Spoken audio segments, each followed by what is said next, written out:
With over 2,000 episodes and high-profile guests ranging from Jordan Peterson to Elon Musk, Joe Rogan is one of the most influential podcasters on the planet. However, by questioning the mainstream narratives and hosting heterodox guests, Joe Rogan quickly became a magnet for tension with the mainstream media. This tension escalated in April 2021 during the COVID-19 pandemic, when Joe Rogan questioned the necessity of vaccines for young, healthy individuals under 21. And people say, do you think it's safe to get vaccinated? I've said, yeah, I think for the most part it's safe to get vaccinated. I do. But if you're like 21 years old and you say to me, should I get vaccinated? I go, no. This stance drew sharp criticism from legacy media outlets such as CNN, with headlines blaring, "Doctor calls on Joe Rogan to walk back vaccine comments." CNN drag out Dr. Anthony Fauci like the jury to dunk on Rogan. You have to put a little bit of societal responsibility in your choices, and that's why I disagree with Mr. Rogan. Rogan, unfazed, clarifies he's not anti-vax. I'm not an anti-vax person. Right. I just said I don't think that if you're a young, healthy person that you need it. However, just a few months later, the stakes get even worse when Rogan announces on Instagram he's got COVID. I got up in the morning, got tested, and turns out I got COVID. So we immediately threw the kitchen sink at it. All kinds of meds, monoclonal antibodies, ivermectin, Z-Pak, prednisone, everything. For CNN, this was the perfect opening to try and bury him. They launched a blitzkrieg of coverage, branding ivermectin a horse dewormer. One of those drugs he mentioned, ivermectin, is something more often used to deworm horses. CDC says there's no evidence it works on COVID. Its increased usage has only led to a substantial increase in overdoses after a push by some on the far right, citing vaccine misinformation. But then came their fatal misstep when, on episode 1718 of the Joe Rogan Experience, Rogan invited Dr. Sanjay Gupta, CNN's chief medical correspondent.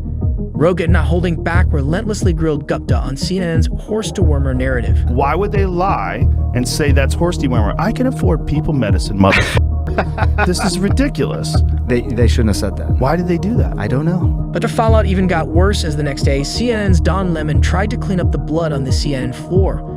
On air, he doubled down on the narrative. Ivermectin is a drug that is commonly used as a horse dewormer. So it is not a lie to say that the drug is used as a horse dewormer.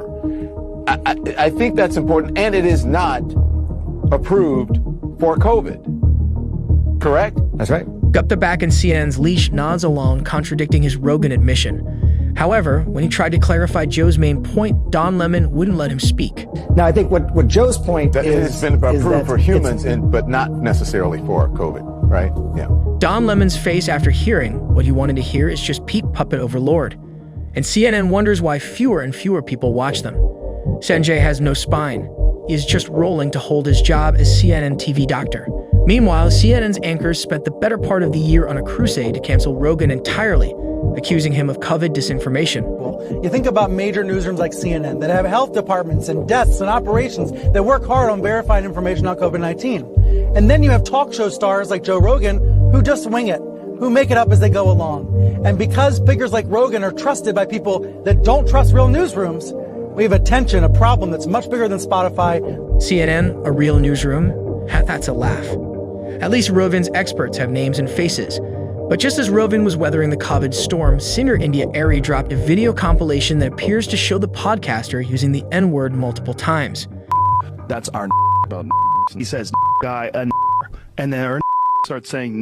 Rogan responded with an Instagram apology, calling his past language regrettable. I'm making this video to talk about the most regretful and shameful thing that I've ever had to talk about publicly. CNN personalities like Brian Stelter and Jim Acosta, not satisfied, went on air calling for a funeral for Rogan's career. I mean, to me, it seems untenable to have that kind of video surface, that kind of compilation surface, and keep one's job. Daniel Ek, Spotify's CEO, under pressure, doubled down, refusing to ditch Rogan. Daniel declared he doesn't believe in silencing him, slapping a content advisory on COVID-related episodes instead.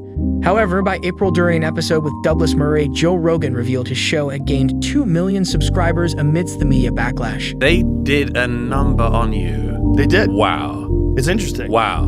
But my subscriptions went up massively. That's what's crazy. During the height of it all, I gained 2 million subscribers. I'm so pleased. But you see, in a delicious twist of fate, the tables turned when CNN pulled the plug on reliable sources and Brian Stelter was shown the door. It's the end of this show. CNN has canceled reliable sources. Yes, the longest running program on the network. The video racked up a massive dislike on YouTube, with comments stating, "Imagine having to report your own firing. I guess his sources weren't that reliable after all." The biggest irony is that this guy's name initials are BS. However, CNN wasn't the only network to throw BS at Rogan. You see, on episode 2182 of the Joe Rogan Experience, Rogan floated the idea that Kamala Harris might win, not out of merit, but because the media's propaganda machine was operating at full blast. Everybody forever was like, Kamala Harris is the worst vice president. She's the least popular vice president of all time. And then in a moment in time, all of a sudden she's our solution. She's our hero. Everybody's with her. All these social media posts about her. Try Googling a negative story on her. You won't find one. In the same breath, he showered genuine praise on Tulsi Gabbard. She was a congresswoman for 8 years. Yeah. She is a person of color. She's everything you want. MSNBC, seizing on Joe Rogan's massive influence, dropped a TikTok video caption, "Joe Rogan says he thinks Harris would win the presidency." She is a strong woman. She is a person who served overseas twice. She in a medical unit. So she was a congresswoman for 8 years. Yeah. She is a person of color. She's everything you want. She's gonna win. However, ex-user Vigilant Fox swiftly cried foul, posting a clip that exposed the deceptive edit. Headlines followed like shockwaves hours later. Then came Tulsi Gabbard herself, who fired off on X with a post. MSNBC is again exposed as a propaganda machine for the Democrat elite and how they will brazenly try to deceive the American people. One part of the video, Joe Rogan was talking about Kamala. On another part of the video, he was talking about me. MSNBC combined it together to make it look like everything said was about Kamala and that he was endorsing her. Of course, this is completely false. But things got wilder with headlines stating that Rogan was suing MSNBC for $30 million over the fake video. On episode 2195 with Andrew Huberman, Joe Rogan buried the mainstream media lies. My fucking stepdad contacted me to tell me he's happy that I'm suing MSNBC. I'm like, I'm not suing MSNBC. Then he laid into the network for deceptively editing his Gabbard praise to prop up Harris, calling it a real offense against the truth. But they don't care about the truth. They just want a narrative to get out there amongst enough people, because most people are just surface readers. This is the second time a news station edits Rogan's video. First was CNN, now MSNBC. Taking someone out of context should be considered defamation. It would be a public service if Joe sued MSNBC. MSNBC, now cornered, scrambled to issue a correction stating, "We removed an earlier version of this post that incorrectly implied Joe Rogan was talking more about Vice President Kamala Harris. He was referring to Tulsi Gabbard." The internet wasn't buying the backtrack, turning MSNBC's misstep into a full-blown embarrassment. As if mainstream media hadn't taken enough hits, CBS jumped onto the controversy train by October 2024. During a 60 Minutes interview with Vice President Kamala Harris, the network aired a polished version of her response on U.S.-Israel policy, raising eyebrows among viewers. This is why she didn't go on Joe Rogan. However, in a statement, CBS defended the edit as routine, claiming, "The portion of her answer on 60 Minutes was more succinct, which allows time for other subjects in a wide-ranging 21-minute-long segment."